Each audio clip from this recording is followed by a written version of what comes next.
Hello, this is the Scarcity Studios YouTube channel. Please don't forget to like, comment, share and subscribe. And our sponsors are Alpha Claims and Hire Birmingham, the leading and best accident management company. Get a replacement car anywhere in 1 hour. I really appreciate you joining me today, and this is an update in the latest on the Sabina Nessa story.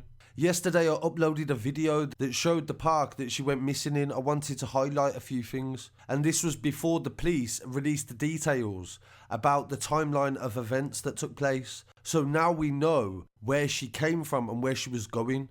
Initially, the mainstream media said that she was coming home from a night out, but this has been changed now. The police say that she was going out and she was actually killed during the time that she was travelling to the place that she was going to at around 8:30 p.m. on the evening. Another newspaper publication, the Telegraph, has also made big claims today as well, and I'm going to talk about that news in a moment. But first, the latest update from the police. They say officers investigating the murder of Sabina Nessa have released details of the route that she travelled and the time of the attack in hope that further witnesses will come forward. Detectives understand that Sabina, aged 28 years old and a primary school teacher, left her home in Astor Road, SE3, just before 8:30 on Friday, the 17th of September. It's believed that she was making her way through Cater Park towards the Depot Bar on Peglar Square, Kidbrook Village, where she planned to meet a friend. Sabina never arrived at the pub, and it's thought that she was murdered as she walked through the park. Her body was found close to the One Space Community Centre within the park at around 5:30 p.m. the next day. Sabina's journey would have only taken 5 minutes, and the police say they know the community are shocked, and they are too. Some people have pointed out the fact that the autopsy was inconclusive, so why are the police saying that this is a murder? There are many factors as to why the police would determine this a murder, even though the autopsy has been inconclusive. One of them factors would be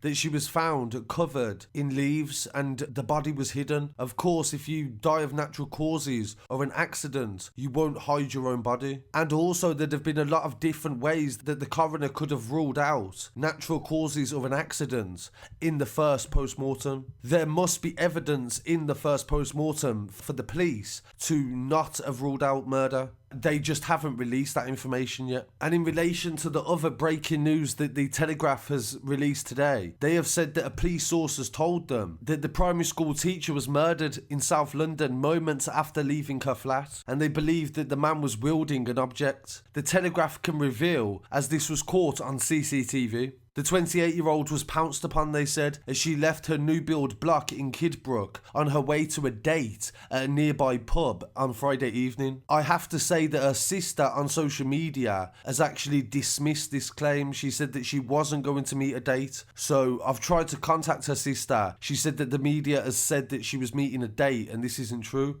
But I can't corroborate. If she was meeting a friend, and of course if she didn't turn up, surely somebody should have notified the authorities that she was missing. And the fact that her body wasn't found until the day after would say that she wasn't reported missing for a period of time. The Telegraph say that her attacker was caught on CCTV, appearing to strike her on the head with an object moments after she left the communal front door, before carrying her off on his shoulders towards Cater Park. Miss Nessa's body was found by a dog walker on Saturday afternoon, just yards away, hidden under leaves close to the community centre. The shocking murder of the girl in London has reignited the fierce debate over women's safety in the city. This is 6 months after Sarah Everard was abducted in Clapham, South London, and murdered by a serving police officer. Vigils will be held for Miss Nessa in cities across the country on Friday evening, organised by Reclaim the Streets, the same group that organised Sarah Everard's vigil. On Saturday afternoon, a man known to Miss Nessa was arrested and released under investigation. Scotland Yard confirmed on Thursday that a second man was arrested and held on suspicion of murder, and the 38-year-old man was detained at an address in Lewisham.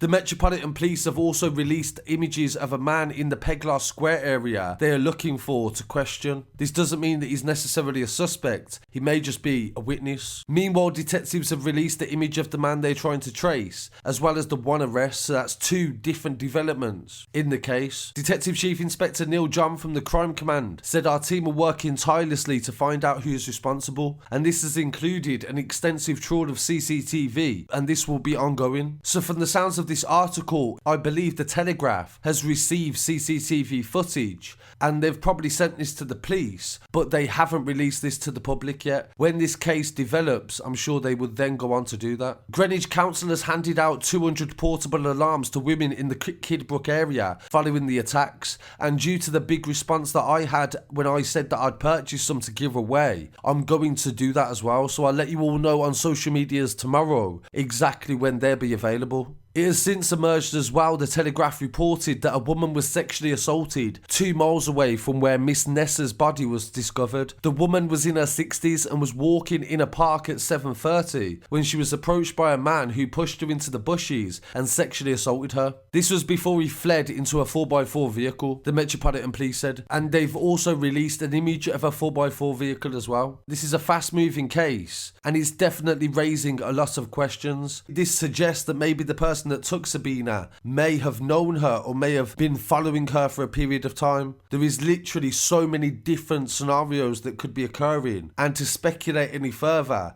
would just not be helpful. The police have definitely took knowledge, they said, of the other attack, as Sabina's family have explained how devastated they are. I'd also like to thank and shout out as well a group called Walk Safe. You can find them on Twitter at WalkSafeIO. And thank you to everybody that has been contacting me, the people that work alongside and are trying to raise awareness for violence against females and to try to make the streets a bit safer. They released a tweet today to say they've analysed police crime data and found 112 reports of violence and sex crimes in the space of a month within 1.5 kilometres of the Cater Park area. So this is a shocking number of attacks in such a short space of time in such a small area.